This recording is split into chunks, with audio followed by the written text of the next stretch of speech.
আসসালামু আলাইকুম রহমতুল্লাহি ওয়া বারাকাতুহু। সম্মানিত প্রিয় ভিউয়ার্স, একটি নতুন ভিডিও নিয়ে উপস্থিত হয়েছি আমি আপনাদের সম্মুখে। তো দেখুন ভিডিওটি কি নিয়ে হবে, কাকে নিয়ে হবে, আপনারা তো থাম্বনেল দেখে বুঝেই নিয়েছেন। তো এর আগে একে নিয়ে আমি কোনো কথা বলিনি, বলতে আমি বাধ্য হয়েছি, তার জন্য বলতে হবে, না বললেও হবে না। কারণ যিনাদের আপনার ইসলামের ব্যাপারে, ইসলাম শরীয়তের ব্যাপারে যিনাদের জ্ঞানটা কম, যিনাদের ঈমান আপনার দুর্বল, তিনারা আপনার কি হবে, এই সব বেঈমানদের কথা শুনি ওনারাও আপনার পথভ্রষ্ট হবে। তার জন্য আমি আপনার আগে থেকেই সাবধান করছি। দেখুন এর একটা আমি ভিডিও আপনাদেরকে দেখাচ্ছি, তো ভিডিওটি আপনারা দেখুন। 72 वर्जिन हुरों के दीवाने हमें हिजाब पहनाने निकले थे। हमने इनके चेहरे का हिजाब उठा दिया है और अब मुसलमान बेटियों ने ये कसम खा लिया है कि आएगा तो मोदी आएगा और তো ভিডিওটি দেখলেন, এর আপনার কথা হচ্ছে হিজাব নিয়ে। এই হিজাব করবে না, কোনো মা বোনকে আপনার হিজাব করতে দেবে না, যেটা আপনার ইসলামের শরীয়তের মধ্যে যেটা হচ্ছে আপনার ফরজে আইন। প্রত্যেকটি মা বোনকে আপনার হিজাব করতেই হবে, 14টা পুরুষ ছাড়া।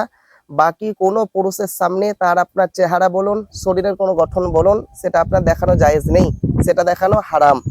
কিন্তু চাইছে না সমস্ত মা বোনদেরকে উলঙ্গ করব। আরে তোর কেন অত গায়ে জ্বালা হবে?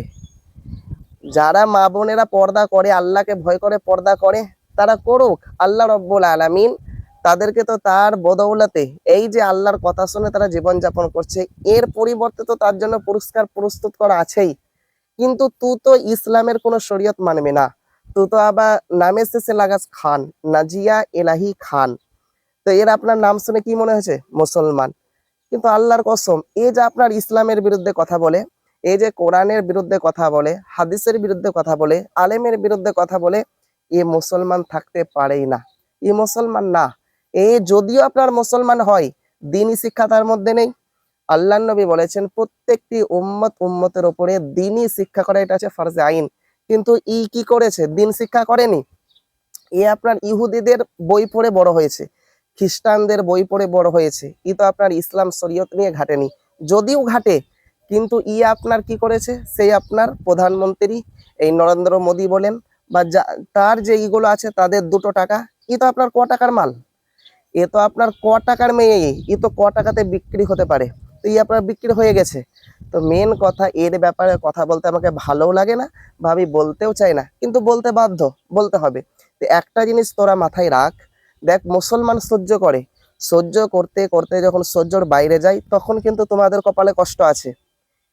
তোমরা জ্বলন্ত প্রমাণ 1 বছর আগে ঘটে গেল বাংলাদেশে, খুব জ্বালিয়েছে। সে আলেমদের বিরুদ্ধে অনেক কথা বলেছে, অনেক মাহফিল বন্ধ করেছে।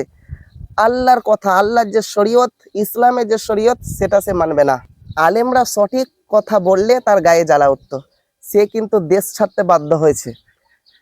তোমরা আজকে বলো যে ভারতবর্ষ এটা হিন্দুস্থান, এটা হিন্দুদের, কিন্তু এই ব্যাপারে এই ভিডিওতে আমি কথা বলছি না। আগামী ভিডিওতে ইনশাল্লাহ আপনারা ভিডিও পাবেন। তো কথা হচ্ছে আজকে একে নিয়ে।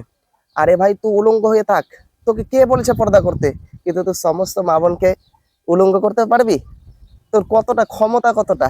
তো যাই হোক, আপনার আলেমকেও গালাগালি করে, ইসলাম বিরুদ্ধে সে আপনার কথা বলে। তো মেন আমার ভিডিওটি করা উদ্দেশ্য এটাই, আমি প্রথমেও বললাম যে তার কথা শুনে আপনারা পথভ্রষ্ট হবেন না। যারা আসলে ইমানদার, তারা তো তাকে আপনার সহ্যই করতে পারবে না। আমি আর একটা কথা বললাম, এরা আপনার টাকা পাইতো, টাকা পেয়েছে, ক টাকার জিনিস, ও টাকা পেয়েছে, ওর আপনার দিন ধর্ম বলতে আর কিছুই না। তা আমি তোকে লক্ষ্য করে বলি যে তুই সাবধান হয়ে যা, বেশি বাড়িস না, তুই সাবধান হয়ে যা। ঠিক আছে প্রিয় ভিউয়ার্স, আর আমি ভিডিওটি বাড়াচ্ছি না, দেখা হচ্ছে আপনাদের সম্মুখে নতুন কোনো একটি ভিডিওতে শীঘ্রই। ততক্ষণ আপনারা ভালো থাকুন, সুস্থ থাকুন, আমার জন্য দোয়া করুন। আসসালামু আলাইকুম রহমতুল্লাহ।